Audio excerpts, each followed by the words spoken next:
Hi, everyone. Growing up a Catholic schoolgirl, the month of May was always dedicated to Mary, the Mother of God.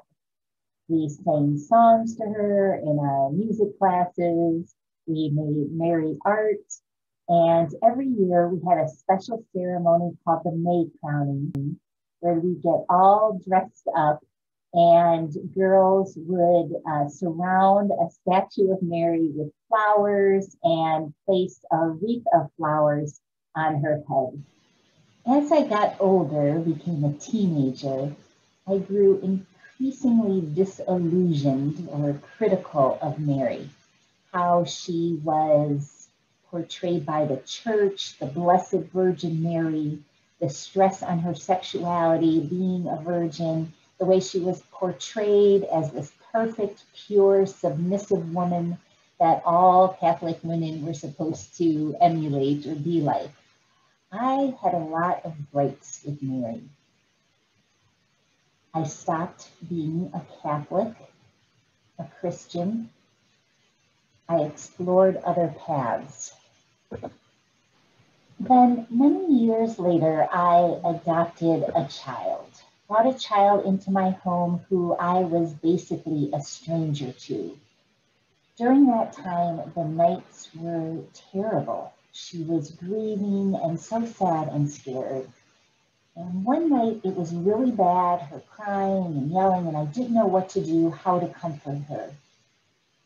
And suddenly this box I tucked away in my closet popped into my mind. My new daughter was inconsolable, I was desperate, and this box came into my awareness. And inside the box was a wall hanging of Mary, a bust of Mary that you hang on the wall. It had been my grandmother's, hanging over her bed in her bedroom. As a young girl, I'd sleep over at my grandmother's house, sleep in her bed next to her. She kept a rosary under her pillow, and I remember her fingering the beads beneath her pillow, whispering Hail Marys as Mary on the wall looked over us.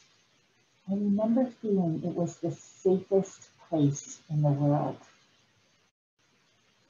That memory came to my mind that night with my daughter. It was like my grandmother was whispering to me, telling me what to do as I went to the closet and pulled out the box and the bust of Mary.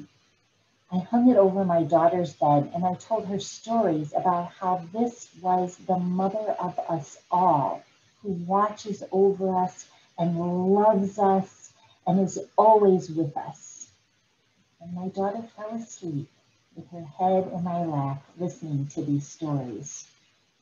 I don't think God or the Spirit has a face or a gender, but in order to relate to Spirit, to listen to the voice that lures me, guides me into a more loving, creative way of being, in order to relate to Spirit, I give Spirit a face, and that face is Mary. What face did your grandmother, your great grandmother, your great great grandmother give to Spirit? What face do you give Spirit?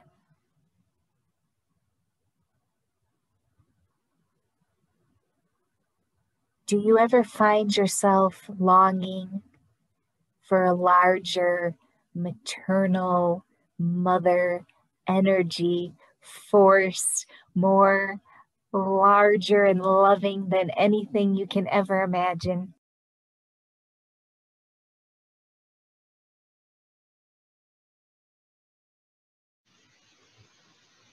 One cool thing about Mary is that unlike Jesus, who white Christians have successfully maintained in images as a white, blonde, blue-eyed figure, Mary has always appeared in a variety of colors and ethnicities, always reflected the people to whom she appeared. Europe has a long history of mysterious figures known as the Black Madonnas, with various stories and legends explaining their origins. My grandmother's parents emigrated here from Poland, and the Black Madonna of Poland, known as Our Lady of Czestochowa, can be seen here. Who are the Madonnas from your ancestral homes?